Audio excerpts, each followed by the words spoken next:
मणिपुर रे व्यवहार हेउची ड्रोन बोमा चिंतारे सुरक्षा बल। आसंतु जानिबा एहार सर्विसेस खबर विषय रे। मणिपुर रे पुणी थरे हिंसा आरंभ होईची। 2 मासर सामयिक निरापत्ता परे सेप्टेम्बर पहिला रे जेउ भली घातक आक्रमण होइथिला ताहा चिंतार कारण पालटिछि।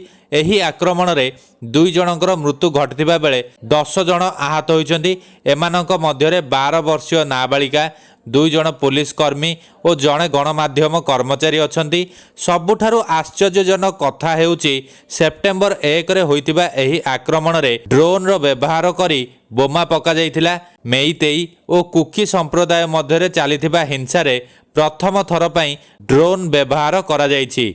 एहा केवल राज्य पई नुहे बरं देश पई मध्य चिंतार विषय।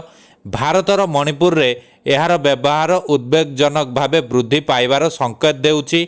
एहार साहाय्य रे आक्रमणकारी पारंपरिक अस्त्रशस्त्र परिवर्ते दूररू आक्रमण करिपारिबे। जदि एपरि हेबा आरंभ हुए तेबे आक्रमण केबे ओ केउठी हेबो ताहा आकलन करा जाई पारिबो नाही कि एहाकु रोका जाई पारिबो नाही।